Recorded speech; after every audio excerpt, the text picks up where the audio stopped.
Chapitre 15. Combustion. Grand 1. Combustion complète. Définition. Une combustion, c'est une transformation chimique exothermique entre le dioxygène et le combustible. Le dioxygène joue le rôle de comburant. Cette transformation est une transformation d'oxydoréduction où l'oxydant est le dioxygène et le réducteur, le combustible. Lors de la combustion complète d'un alcane et d'un alcool avec le dioxygène, il se forme du dioxyde de carbone et de l'eau. La combustion est modélisée par une réaction d'oxydoréduction dont l'équation peut s'écrire à partir des couples oxydoréducteurs O2, H2O et CO2 combustible. Alors ça nous donne une équation du type A mol de combustible réagit avec B mol de dioxygène pour donner C mol de dioxyde de carbone et D mol d'eau. Grand 2, énergie mise en jeu lors d'une combustion. Petit 1, pouvoir calorifique. Une combustion étant exothermique, elle libère de l'énergie. Cette énergie est proportionnelle à la masse de combustible transformée. On appelle pouvoir calorifique massique d'un combustible le rapport de l'énergie libérée par la masse de combustible transformée. Le pouvoir calorifique massique s'exprime en joules par kilogramme. Petit 2, définition, énergie molaire de réaction. Lors d'une transformation chimique, l'énergie reçue par le système est proportionnelle à l'avancement petit x de la réaction qui modélise cette transformation.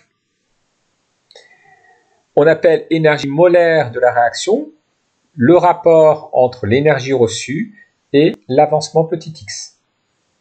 L'énergie molaire de réaction s'exprime en joules par mol. Petit 3, énergie molaire de liaison. L'énergie molaire de liaison entre deux atomes A et B est l'énergie qui doit être fournie à 1 mol de AB pour rompre la liaison AB. Lors de cette rupture, il se forme deux entités A et B qui gardent chacune la moitié des électrons des doublets liants rompus. L'énergie molaire de liaison AB correspond à l'énergie molaire de la réaction d'équation. Liaison AB donne A gazeux plus B gazeux.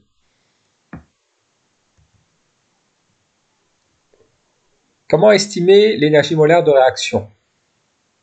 L'énergie molaire de réaction se calcule en faisant la différence entre la somme des énergies molaires de liaison de toutes les liaisons présentes dans les réactifs et la somme des énergies molaires de liaison de toutes les liaisons présentes dans les produits. Ce qu'on peut écrire de la façon suivante, l'énergie molaire de réaction est égale à la somme des énergies molaires de liaison des réactifs moins la somme des énergies molaires de liaison des produits. Grand 3, combustion et enjeux sociétaux. Petit 1, application des réactions de combustion. Alors, la combustion est utilisée dans le chauffage, dans la cuisson, dans les transports, dans la production d'électricité dans les centrales thermiques, etc. Petit 2, risques associés aux combustions. Sachant qu'une combustion est une réaction exothermique, elle présente des risques de brûlure, d'incendie et d'explosion.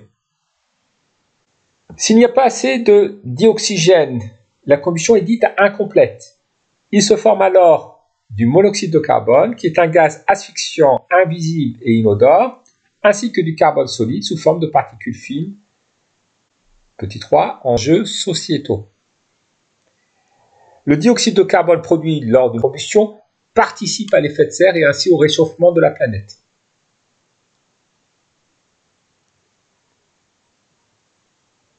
Lorsqu'on brûle des hydrocarbures, il se forme des particules et des gaz nocifs qui participent aux pluies acides.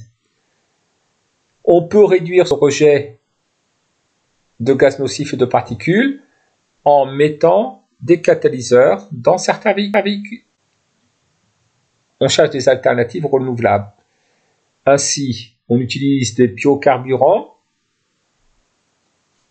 On utilise des biocarburants pour les véhicules, mais le souci, c'est que ça monopolise des terres agricoles et ça provoque la déforestation. On valorise la biomasse en brûlant des déchets végétaux. On utilise des bactéries et des microalgues pour produire des combustibles.